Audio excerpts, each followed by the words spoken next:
We move on. Section 3 of our course, Better Letters. And coincidentally, I happen to have a letter here. I wonder who it's from. The Modern Language Association. What on earth would they be sending me a letter for? Let's see. Well, there's a return envelope. They probably want me to send something back. Oh, here's a little letter. Dear colleague. She called me colleague. Thank you for your support of the Modern Language Association. As an MLA member, you are part of a community that shares research and works collaboratively. Blah, blah, blah, blah, blah, blah. I hope you will join me in supporting by renewing your membership. Oh. They want money. Oh.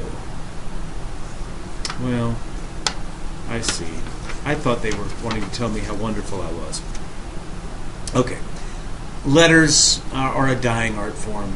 Well, with email and texts and phones and stuff like that, we just don't have to write letters hardly ever anymore unless we want money, right? Why do I mention that? Well, Thomas Jefferson wrote a lot of letters. I mean, thousands and thousands and thousands of letters. Now, he didn't write them by typing on his keyboard. He didn't even write them with a lovely ballpoint pen. He wrote them pen and ink. He dips the pen in the ink, writes, and the ink, this is a quill pen. You know, every once in a while he breaks it. He has to get a knife and carve it to get it a nice sharp point. Then he dips and he writes until he runs out of ink, and he dips. And I mean, this was a heavy-duty sort of a thing that required a lot of effort. You don't write letters lightly. Jefferson wrote a lot of them. Well, why? Well, sometimes he was writing to people asking for things, asking questions, or asking them to agree with him on something or whatever. Sometimes he wrote in response to people who wrote to him, or to somebody whose book he'd read, or something like that.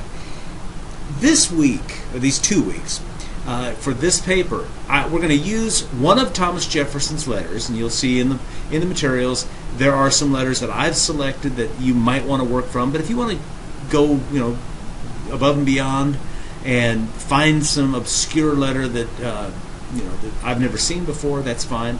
But we're going to use those as a jumping off point to writing about something that's very, very hopefully interesting to you and relevant to us today. Okay, this is really in 2 parts, so let's talk about it for just a moment. First thing is you're going to choose a letter that you find somewhat interesting. Okay, I'm going to use as an example my letter from the Modern Language Association. I'm going to ask, when did they write it? Oh, the 10th of December, 2013. Who are they? Where am I in my place? Why are they writing to me at this time? Who am I? And what was the purpose? And is there anything in there I don't understand? And I'm going to ask a bunch of questions. They're all in the files that you'll find. But I want you to analyze this letter and look at it and try to get to the heart of it. Understand what's going on and what the purpose and the motives and everything behind it would be. Okay? So that's the first part. And that gets us up to a discussion posting where you're just going to say, I read this letter, here's what I found out about it. Okay? And you're going to, most of your information you can just get it by Googling. You'll want to use some ingenuity, I think, in figuring out the answers to things. But I'm always interested in what people can come up with. Okay, that's the first half. And ideally, you'll get that done before the first week is up, so you got more time to write the paper. The second thing, though, is you need to take that letter and kind of look at it and think, Jefferson was interested in this, like membership in a professional organization back in 1800. But what does that mean to us today? What organizations do I want to belong to? Maybe they're all just a big scam. I don't know. Whatever. Find something that you can fasten onto, a topic that you can kind of bring into the present day. You're not writing about Thomas Jefferson. You're not writing about 1800. You're writing about 2000 and this year. Okay? And something that hopefully means something to you, something that interests you, something that you'd like to share with the world, but it was inspired by this thing that happened and was written about 200 years ago. Okay?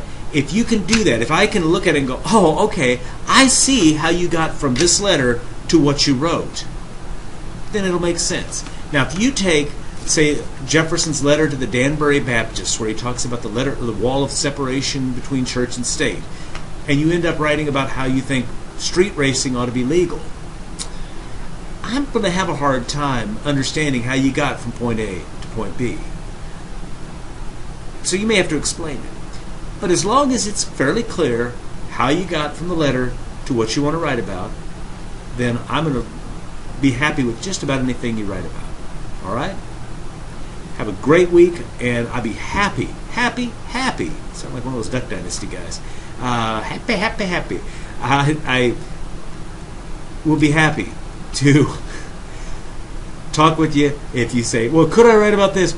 I'll help you to get the idea all shaped and maybe limited, or say, well, maybe you do this. It's kind of close to that or whatever. It's a good idea. And so feel free to run these ideas by me and see if I can't be of some help. I have done this for a while. It's, you might as well, you're paying for it. You might as well make use of it, right? Okay, have a great week, and I will talk to you soon. Bye-bye.